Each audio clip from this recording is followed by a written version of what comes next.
জগৎকে শিক্ষা দেওয়ার জন্য। তুমি কে? আমি আপনারই সৃষ্টি প্রভু। ভগবানই সৃষ্টি হয়েছেন রমণী রূপে। কি চাও তুমি আমার কাছে? তুমি এই মুরাকে বধ করেছো, তুমি কি চাও বলো? যে তিথিতে আবির্ভূত হয়েছিলেন এই রমণী, সেদিন তিথিটা ছিল একাদশী তিথি। তার আগে আরেকটা লীলা না জানলে আপনাদের সংশয় দূর হবে না। ভগবান এই জগতে পাপ কার্য যারা করবে তাদেরকে শাস্তি দেওয়ার জন্য পাপ পুরুষকে সৃষ্টি করেছিলেন, কিন্তু পাপের আস্তানায় গিয়ে ভগবান পাপীদের এই কষ্ট দেখে সহ্য করতে না পেরে তিনি তখন একাদশী রূপে আবির্ভূত হয়েছিলেন আরেকটা লীলায়।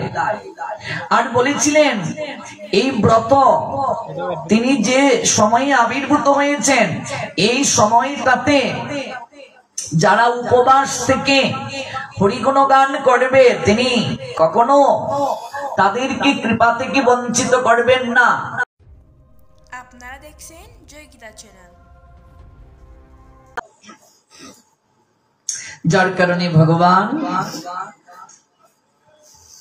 তিনি মুরা নামক অসুরের সঙ্গে যুদ্ধ করলেন। যুদ্ধ করে অসুরকে বধ করতে পারছেন না। কিছু অজ্ঞ লোকরা বলবে এই লীলা শ্রবণ করে যে তিনি কেমন ভগবান, তিনি অসুরের সঙ্গে যুদ্ধে পারছেন না। কিন্তু ভগবান সর্বশক্তিমান, সব জায়গায়, ভক্তের কাছে তিনি একেবারে দুর্বল। প্রমাণ কোথায়? শ্রীমদ্ ভাগবতে।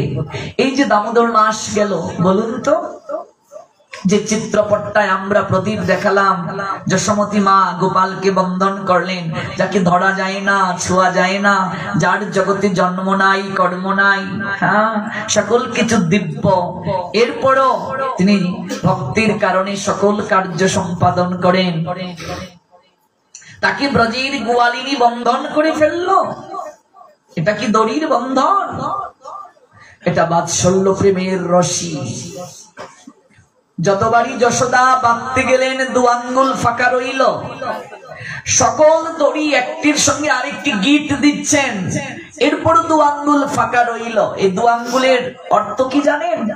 আমাদের আচার্যগণ এই দু আঙ্গুলের অর্থ বলছেন, এক আঙ্গুল হচ্ছে ভক্তের চেষ্টা, আর এক আঙ্গুল হচ্ছে ভগবানের করুণা।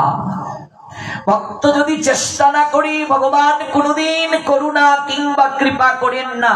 তুমি চেষ্টা করবে না, তুমি ভক্তি লাভের চেষ্টা করবে না, আর বলবে ভগবান আমায় কৃপা করো, আমায় কৃপা করো, আমায় কৃপা করো। কি করে কৃপাটা হবে? কাজ না করলে কৃপাটা হয় কি করে? সেই জায়গায় ভাগবতে দেখলাম ভক্তের কাছে ভগবানের কি করে পরাধীনতা হয়। নিজের স্বাতন্ত্র হারিয়ে দিয়েছেন ভগবান। যার কারণে ভগবান আজ নিজে যুদ্ধে মুরাকে মারতে পারছেন না।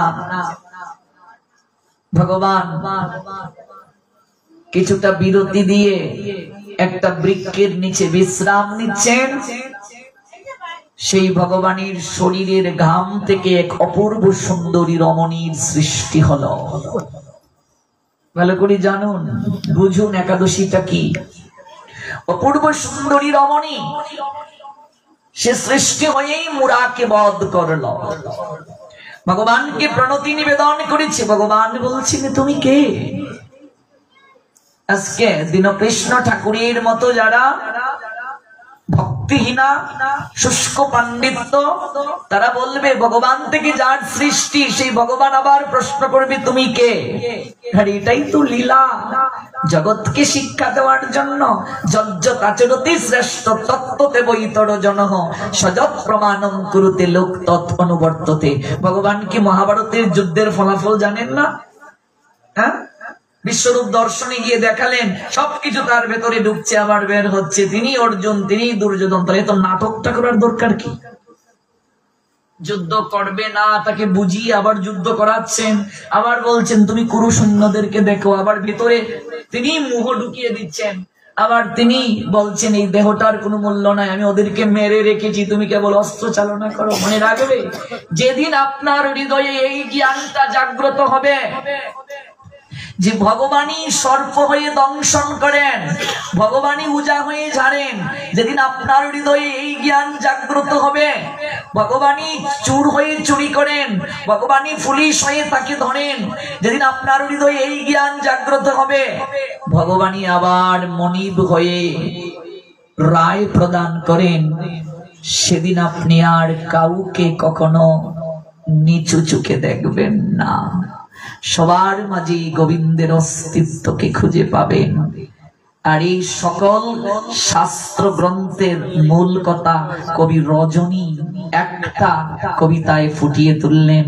আছো অনল অনিলে চিরনভু নীলে ভুদর সলিল গহনে, আছো বিটুপিলতায় জলদের গায় শশী তারকায় তপনে। ভগবান যদি এই লীলা না করেন, জগৎ এই লীলা থেকে শিখবে না। কেন ভগবান কি জানেন না পুতনি রাক্ষসী, পুতনা রাক্ষসী, রাক্ষসী আজ মায়ের রূপ ধারণ করে এসেছে, তিনি জানেন না? বলে কুলে উঠলেন কেন? জগৎকে জানানোর জন্য। দেখো দেখো, কেউ যদি আমাকে মারতেও আসে, মারতে এসেও যদি আমাকে একটু আদর করে, আমি তাকে কতটা কৃপা প্রদান করি একটিবার দেখো। ভগবান কেন চুপটা বন্ধ করে রাখলেন? ভগবান যদি পুতনার দিকে তাকাতেন, পুতনার মূল চেহারাটা প্রকাশ হয়ে যেত, সে আর এই লীলা করতে পারতো না। তাহলে ভগবান সবকিছু জানেন, তিনি সর্বজান্তা, এরপরও তিনি লোকশিক্ষার জন্য এই কার্য করেন। এটা মূলত একটা অভিনয়, ভগবানের লীলাটা অভিনয়, জগৎকে শিক্ষা দেওয়ার জন্য। তুমি কে? আমি আপনারই সৃষ্টি প্রভু। ভগবানই সৃষ্টি হয়েছেন রমণী রূপে। কি চাও তুমি আমার কাছে? তুমি এই মুরাকে বধ করেছো, তুমি কি চাও বলো? যে তিথিতে আবির্ভূত হয়েছিলেন এই রমণী, সেদিন তিথিটা ছিল একাদশী তিথি। তার আগে আরেকটা লীলা না জানলে আপনাদের সংশয় দূর হবে না। ভগবান এই জগতে পাপ কার্য যারা করবে তাদেরকে শাস্তি দেওয়ার জন্য পাপ পুরুষকে সৃষ্টি করেছিলেন, কিন্তু পাপের আস্তানায় গিয়ে ভগবান পাপীদের এই কষ্ট দেখে সহ্য করতে না পেরে তিনি তখন একাদশী রূপে আবির্ভূত হয়েছিলেন আরেকটা লীলায়। আর বলেছিলেন এই ব্রত তিনি যে সময়ে আবির্ভূত হয়েছেন, এই সময়টাতে যারা উপবাস থেকে হরিগুণ গান করবে তিনি কখনো তাদেরকে কৃপা থেকে বঞ্চিত করবেন না। আর পাপ পুরুষ তাদেরকে নরকে নিয়ে যেতে পারবে না। পাপ পুরুষকে তখন থাকার জায়গা দিয়েছিলেন। ধান থেকে যা যা হয়, গম থেকে যা যা হয়, ভুট্টা থেকে যা যা হয়, জব থেকে যা যা হয়, তেল থেকে যা যা হয়, পাপ পুরুষ বলেছিলেন সবাই যদি ব্রত পালন করে উদ্ধার হয়ে যায়, আমি কাদেরকে নিয়ে রাজত্ব করব, আমি কাদেরকে নরকে নিয়ে যাব, তুমি আমাকে একটা থাকার জায়গা দাও। তখন ভগবান এই পঞ্চরবি শস্যের মাঝে থাকতে দিয়েছিলেন পাপ পুরুষ। ওই অপূর্ব সুন্দরী রমণী যখন মুরাকে বধ করলো, তখনই ভগবান বললেন তোমার নাম দিলাম আমি একাদশী, তুমি এই তিথিতে আবির্ভূত হয়েছ। যেদিন মুরাকে বধ করা হয়েছিল, ভগবান যখন প্রথম আবির্ভূত হয়েছিলেন একাদশী রূপে, ওই তিথিতেই মুরাকে বধ করা হলো। অপূর্ব সুন্দরী রমণী রূপে ভগবানের শরীর থেকে আবির্ভূত হয়ে তখন ভগবান ওর নাম রাখলেন একাদশী। এবং তখন এই একাদশী রূপে রমণী রূপে ভগবান আবার ভগবানের কাছেই প্রার্থনা করছেন। প্রার্থনাটা কি? যা আমাকে কিছু চাইতে বলছেন প্রভু, তাহলে আপনি কথা দিন আজকের এই তিথিতে, যেদিন মুরা নামক অসুরকে বধ করা হলো, এই তিথিতে যারা আপনার গুণকীর্তন করবে, আপনাকে স্মরণ মনন যারা করবে, আপনি কথা দিন আপনি স্বয়ং তাদেরকে আপনার অভয় চরণ দান করে কৃতার্থ করবেন। আপনি কথা দিন আমায়। সেদিন ভগবান কথা দিয়েছিলেন আর বললেন আমি সেই দিন ভক্তের সঙ্গে মিলিত হব, আমি অন্য কোনো তিথিতে স্বধাম থেকে নেমে আসবো না, কেবল একটা তিথিতে আমি স্বধাম থেকে নেমে আসব। কোন তিথিতে? একাদশী তিথিতে আমি ভক্তের সঙ্গে মিলিত হওয়ার জন্য নেমে আসব। এই জন্য একাদশীকে বলা হয় হরিবাসর তিথি। হরি যিনি জীব সকলকে হরণ করেন। বাসর শব্দের অনেকগুলো অর্থের মাঝে একটা অর্থ মিলন।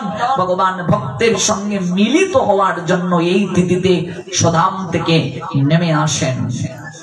এই তিথিটা ভগবানের তিথি, এই জন্য এই তিথিকে বলা হয় মাধব তিথি। আর এই মাধব তিথিকে অর্থাৎ হরিবাসর তিথিকে ভক্তির মা বলা হয়েছে। যে প্রসঙ্গ থেকে এত দূর গেলাম, মাধব তিথি ভক্তি জননী যতনে পালন করি। এই তিথিটা কিভাবে পালন করবে মা? অত্যন্ত যত্ন সহকারে। কৃষ্ণ বসতি বসতি বলি পরম আদরে বলি। পরম আদর কেন করবে? পরম শব্দের অর্থ শ্রেষ্ঠ। কেন? এই তিথিকে খুব আদর করবে, খুব ভালোবাসবে, খুব শ্রদ্ধা করবে। কারণ কৃষ্ণ বসতি, এই তিথিতে কৃষ্ণ বসবাস করেন। এই তিথিতে কৃষ্ণ বসবাস করেন। কার সঙ্গে? ভক্তের সঙ্গে বসবাস করেন। উপবাস, উপমানে নিকটে, বাস মানে অবস্থান করা। কেবল না খেয়ে থাকাটাকে উপবাস বলে না। আপনি না খেয়ে কতটা ভগবানের সঙ্গে বাস করতে পারলেন। তো ভগবানের সঙ্গে বাস করবেন কিভাবে? ভগবানের কথার মাধ্যমে ভগবানের সঙ্গে বাস করবেন। এই যে আমরা দেখুন, গতকাল রাতে 12টার পূর্বে আহার গ্রহণ করেছিলাম। সারাদিন গেল, এখন গেল, আমাদের পোলাপান যারা আমাদের সঙ্গে ভক্ত যারা কিছুই গ্রহণ করে নাই, জল গ্রহণ করে নাই। সারা রাতও আমরা কিছু গ্রহণ করব না। রাতে আমরা জাগরণও করব 3:30 পর্যন্ত, তারপর মঙ্গল আরতি করব। আমরা প্রত্যেকটা একাদশী তিথি এইভাবে পালন করি। প্রত্যেকটা একাদশী তিথি আমরা জাগরণ করি। আমি গতকাল বলেও গিয়েছি যে আমাদের সঙ্গে যারা জাগরণে অংশ নেবেন তারা অবশ্যই, অতি অবশ্যই চন্দন সাহা প্রভুজির বাসভবনে আসবেন। একটা তিথি রাত জাগরণ করুন ভক্তদের সঙ্গে। কত রাত অভিমান করে স্ত্রীর সঙ্গে কিংবা স্বামীর সঙ্গে রাত জেগে রয়েছেন, একসঙ্গে শয়ন করেছেন, একজন এইদিকে একজন ওইদিকে, কোনো কথা নাই। আমার বয়সী ছেলেরা কত রাত ফেসবুকে মেসেঞ্জারে চ্যাট করে সময় কাটিয়ে দিয়েছে, কত রাত সময় কাটিয়েছে। কষ্ট পেয়ে ভালোবাসার মানুষটির কাছ থেকে কত রাত না খেয়ে রয়েছে, কতদিন না খেয়ে রয়েছে।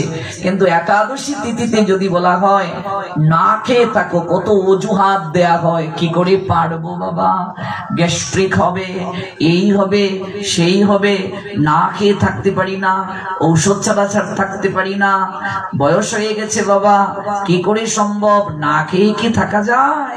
কত কথা, কত অজুহাত। না খেয়ে ভগবানকে যদি কেউ আরাধনা করে তাহলে সেই আরাধনাটা শীঘ্র করি ভগবানের চরণে পৌঁছে যায়। আমি গতকাল বলেছিলাম কলিযুগের মানুষকে একটাই ব্রত দেয়া হয়েছে, আর কোন ব্রত না, একটাই ব্রত। সেই ব্রতটাই একাদশী ব্রত।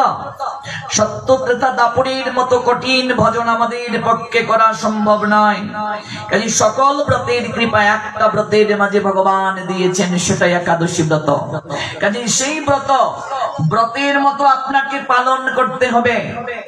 খেয়ে দিয়ে কখনো ব্রত হয় না, একাদশী হয় না, ভালো করে জানুন, এটা একদম বাস্তব কথা। খেয়ে দিয়ে কখনো ব্রত হয় না। আপনি যতই আহার গ্রহণ করুন না কেন, আহার গ্রহণ করে কোনোদিন ব্রত হবে না। জল ব্যতীত আর কোনো কিছু খেয়ে যারা একাদশী ব্রত করে, জল খেয়ে একাদশী করলে একাদশীর কৃপা পাওয়া যাবে। জল ব্যতীত আর কোনো কিছু যারা একাদশীর দিন গ্রহণ করে, একাদশী তাদের হবে, কিন্তু একাদশীর কোনো কৃপা তারা প্রাপ্ত হবে না। এটাই শাস্ত্রের কথা। আমাদের শাস্ত্রের কোন জায়গায় একাদশীতে খাওয়ার কথা লেখা নাই। এটা আমি চ্যালেঞ্জ করছি, বারংবারই আমি চ্যালেঞ্জ করে কথা বলি। আমাদের শাস্ত্রের কোন জায়গায় আপনি একাদশীতে কিছু খাওয়া যাবে সেটা লেখা নাই, কোথাও লেখা নাই একাদশীতে খাওয়া যাবে। এমনকি মহাপ্রভু নিজেও তার মাকে বলে দিলেন কিছুই যে খাওয়া যাবে না। চৈতন্য চরিতামৃত পড়ে দেখবে, একদিন মাতার করি চরণে প্রণাম, প্রভু কহে মাতা মুড়ে দেহ এক দান। মাতা কহে তাহা দিব যা তুমি মাগিবে, প্রভু কহে একাদশীর দিন অন্ন না খাইবে। অন্ন শব্দের অর্থ কেবল ভাত নয়, একটা সংস্কৃত শব্দের অনেক অর্থ আছে। কলিযুগের মানুষ অন্নগত প্রাণ, অন্ন যদি কেবল ভাত হয় তাহলে কলিযুগের মানুষরা কি ভাত ছাড়া বাঁচতে পারবে না? এমন অনেক লোক আছে রুটি খেয়ে থাকে, আছে কি নেই? এমন অনেক লোক আছে কেবল দুধ খেয়ে বেঁচে আছে, এমন অনেক লোক আছে কেবল ফল খেয়ে বেঁচে আছে। আয়ারল্যান্ডের প্রধান খাদ্য আলু, মেক্সিকোর প্রধান খাদ্য ভুট্টা। তার মানে শুধু ভাত ছাড়া কলিযুগের মানুষ বাঁচবে না, এটা ভুল কথা। ভাত তো বাঙালিদের খাবার। ভারতের বিভিন্ন প্রদেশে যাও, সেখানে ভাত প্রধান খাবার না। যেমন উত্তর প্রদেশ, সেখানে রুটি প্রধান খাবার। রাজস্থানের রুটি প্রধান খাবার। তার মানে অন্ন কেবল ভাত নয়। অভিধানটা দেখো, বাংলা অভিধান খুঁজো, এমনকি গুগল সার্চ করো, বাংলা অভিধান পড়লে দেখবে অন্ন শব্দের অর্থ হচ্ছে আহার। অন্ন শব্দের অর্থ কি? আহার। অন্ন শব্দের অর্থ হচ্ছে সম্যক ভাবে আহার। আপনি যা কিছু গ্রহণ করবেন সেটাকেই সম্যক ভাবে আহার বলে গণ্য। কাজেই মহাপ্রভু তার মাকে বললেন একাদশীর দিন অন্ন না খাইবে, মানে কোনো আহারই করতে পারবে না। কিছু বোকা লোকেরা যাদের ব্যাকরণ সম্পর্কে জ্ঞান নাই, ওরা বলে মহাপ্রভু তার মাকে তো অন্ন খেতে নিষেধ করেছেন, অন্ন ছাড়া আমরা রুটি সবজি কাউনের চাল সব খাবো। তার মানে তার ব্যাকরণ সম্পর্কে কোনো জ্ঞান নেই। অন্য শব্দের অর্থ সম্যক ভাবে আহার। মহাপ্রভু তার মাকে কোনো প্রকার আহার করতে নিষেধ করেছেন। তার মাকে উদ্দেশ্য করে আমাদের জগতের সবাইকে বলছেন যে একাদশীর দিন কোনো প্রকার আহার করা যাবে না। কেন? এবার আসল তত্ত্ব জানো। কেন? প্রেম বিবর্ত নামক গ্রন্থে উল্লেখ আছে, শ্রীনাম ভজনার একাদশী ব্রত, এটা চৈতন্য চরিতামৃতেও পাবে। মহাপ্রভু বলছেন, ভালো করে বুঝুন, শ্রীনাম ভজন আর একাদশী ব্রত এক তত্ত্ব, নিত্য জানি হও তাতে রত। কি বুঝলেন? শ্রীনাম ভজন, ভগবানের নাম আর একাদশী, এই তিনের মাঝে কোনো পার্থক্য নেই। ভগবানের নাম আর একাদশী কোনো পার্থক্য নাই, অভেদ। শ্রীনাম ভজন আর একাদশী ব্রত এক তত্ত্ব, নিত্য জানি হও তাতে রত। হরিনাম যারা করছো, হরিনাম আর একাদশীর মাঝে কোনো পার্থক্য নাই, একই তত্ত্ব, একই তত্ত্ব। নববিধা ভক্তির পরের স্থানটা একাদশী। শ্রীনাম ভজন আর একাদশী তত্ত্ব এক তত্ত্ব, নিত্য জানি হও তাতে রত। এই কথা চৈতন্য চরিতামৃতেও পাবে। মহাপ্রভু যখন মাকে প্রণাম দিলেন, মাতা বলে তাই দেব তুমি যা মাগিবে। প্রভু কহে একাদশীর দিন অন্ন না খাইবে, শচী কহে না খাইব ভালোই কহিলা, সেই হইতে শচী দেবী একাদশী করিতে লাগিলা। এবার যদি কেউ প্রশ্ন করে দীনকৃষ্ণ ঠাকুরের মতো যে একাদশী তাহলে কি শচী, যার গর্ভে ভগবান আসলো, ভগবানের মাই কি একাদশীর তত্ত্ব জানে না? প্রশ্ন হইতে পারে না ব্যাকল লোকদের? মহাপ্রভু শচী মাকে দিয়ে জগতে শিক্ষা দিলেন, আমি মাকেও ছাড় দিচ্ছি না, তাহলে তোমাদেরকে ছাড় দেব? কিন্তু মূর্খ লোক বলবে মহাপ্রভুর মাই তো একাদশী জানতো না, মহাপ্রভু শিখাইলো, ছেলে মাকে শিখাইলো। তার্কিক যারা, ভক্তিহীন যারা, ওরা তো ছিদ্র খুঁজবে। ভক্তিহীন যারা, তাদের মাঝে এই প্রশ্ন আসবে। মাকে দিয়ে শিক্ষা দিলেন মহাপ্রভু, আপনি আচরি প্রভু জীবের শেখায়, আপনি না আচরিলে জীবকে শেখানো না যায়। মহাপ্রভু দেখলেন আমি আমার মাকেও ছাড় দেইনি, আর তোমাদেরকে আমি ছাড় দেব? যার গর্ভে আমি এসেছি তাকেও আমি ছাড় দেই না। একাদশীতে তাকে আমি সব কিছু থেকে, আহার থেকে আমি বঞ্চিত রেখেছি। কাজেই তোমরা যারা একাদশী করছো না, আমি তোমাদেরকে কি করে ছাড় দেব ভাবছো কি করে? এই হচ্ছে আসল তত্ত্ব। তাহলে কত বছর থেকে শুরু করতে হবে? কাত্যায়ন স্মৃতি নামক গ্রন্থ বলছেন, অষ্টবর্ষাধিকমর্ত অপূর্ণা স্মৃতি বৎসরঃ একাদশামুপবাসেত পক্ষয়োরুভয়োরপি। প্রত্যেক মা বাবাকে বিচারের কাঠগড়ায় দাঁড় করানো হবে। এই যে তুমি সন্তান পেয়েছো, পৃথিবীতে অনেক নারী আছে যাদের মাতৃত্বের স্বাদ পাওয়া হয় নাই, আছে কি নেই? মা ডাকের সুযোগ পায় নাই। অনেক বাবা আছে বাবা ডাকার সুযোগ পায় নাই। অনেক পুরুষ আছে বিবাহের পর বাবা হতে পারে নাই। ভগবান তোমাকে মাতৃত্ব দিলেন, তোমাকে পিতৃত্ব দিলেন। যদি অহংকার করো আমার ছেলে, উচিত নয় সেটা। ভগবান আবার চাইলে 1 সেকেন্ডের মাঝে মা ডাক কেড়ে নিতে পারেন কি পারেন না? বাবা ডাক কেড়ে নিতে পারেন। অহংকার করার কিছু নাই, আমানত রূপে ভগবান দিয়েছেন। প্রত্যেক মা বাবার দায়িত্ব, সন্তানের বয়স যখন 7 গিয়ে 8-এ পড়বে, 8 বছরে পড়বে, কাত্যায়ন স্মৃতি নামক স্মৃতিশাস্ত্র আমাদের বলছেন 8 বছর বয়স হয়ে গেলেই প্রত্যেক মা বাবার দায়িত্ব সন্তানকে একাদশী ব্রত পালন করার কথা বলা। যদি কোনো মা বাবা সন্তানের বয়স 8 হওয়ার পরও সন্তানকে একাদশী ব্রত পালন করতে আদেশ করেন না কিংবা বাধা প্রদান করেন, সেই মা বাবাকে বিচারের কাঠগড়ায় দাঁড় করানো হবে। কথা বুঝেছো? কাত্যায়ন স্মৃতি অষ্টবর্ষাধিকমর্ত অপূর্ণা স্মৃতি বৎসরঃ একাদশামুপবাসেত পক্ষয়োরুভয়োরপি। এবার প্রশ্ন আসতে পারে, তাহলে 8-এর পূর্বে যদি কেউ করে আরো ভালো বোনাস পাবে। কত বছর বয়স পর্যন্ত? অপূর্ণা স্মৃতি বৎসর 80 বছর বয়স পর্যন্ত করতে হবে। 80-র পরে যদি কেউ সমর্থ থাকে, যদি করে বোনাস পাবে। কিন্তু এর ভিতরে উভয় পক্ষের, দুটো পক্ষের বলছেন কথা,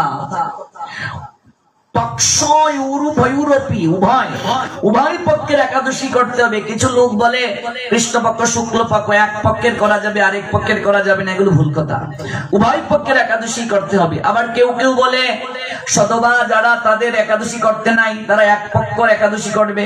আবার কেউ কেউ বলে সধবা পারণের দিন একবার হলো মাছ খেতে হবে।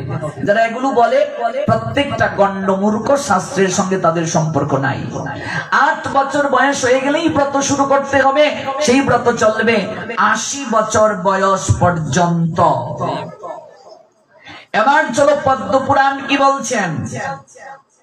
মহাদেব পার্বতীকে বলছেন, শুনো হে দেবী, বর্ণ সমুদয় ও আশ্রম সমুদয়, যারা আশ্রমে আছে, আমি বলেছিলাম গতকাল 4টা আশ্রমের ব্যাখ্যা বলেছিলাম, যে আপনার বয়স যখন 51 বছর হয়ে যাবে তখন আপনি আর সংসারে থাকতে পারবেন না। যদি দেহটা সংসারে থাকে, আপনার মন সংসারে রাখলে হবে না, মন রাখতে হবে ইষ্ট সাধনে। আপনার তখন বানপ্রস্থের সময়। 25 বছর বয়স পর্যন্ত ব্রহ্মচর্য, 26 থেকে 50 পর্যন্ত আপনি গার্হস্থ্য, স্ত্রী সঙ্গ, সন্তানাদি উৎপাদন ইত্যাদি করবেন। তারপর সন্তানের হাতে সংসারকে সমঝিয়ে আপনার দায়িত্ব কোনো একটা মন্দিরে চলে যাওয়া। এটাই আমাদের সনাতন শাস্ত্রের নিয়ম। যদি মন্দিরে যেতে না পারি, তাহলে গৃহেই থাকবো পাকাল মাছের মতো। যেমন বাইন গৌতম মাছ পেকের মাঝে থাকে, 1 বিন্দু পেক তার শরীরে লাগে না, তেমনি ভাবে সংসারে থাকতে হবে, 1 বিন্দু বিষয় বাসনা স্পর্শ করা যাবে না। যদি কেউ না করে, সে সনাতনী বলে নিজেকে গণ্য করতে পারবে না। সেটা চলবে 75 পর্যন্ত, 75 বছর বয়স পর্যন্ত। আর এর ভিতরে Subscribe to our YouTube channel.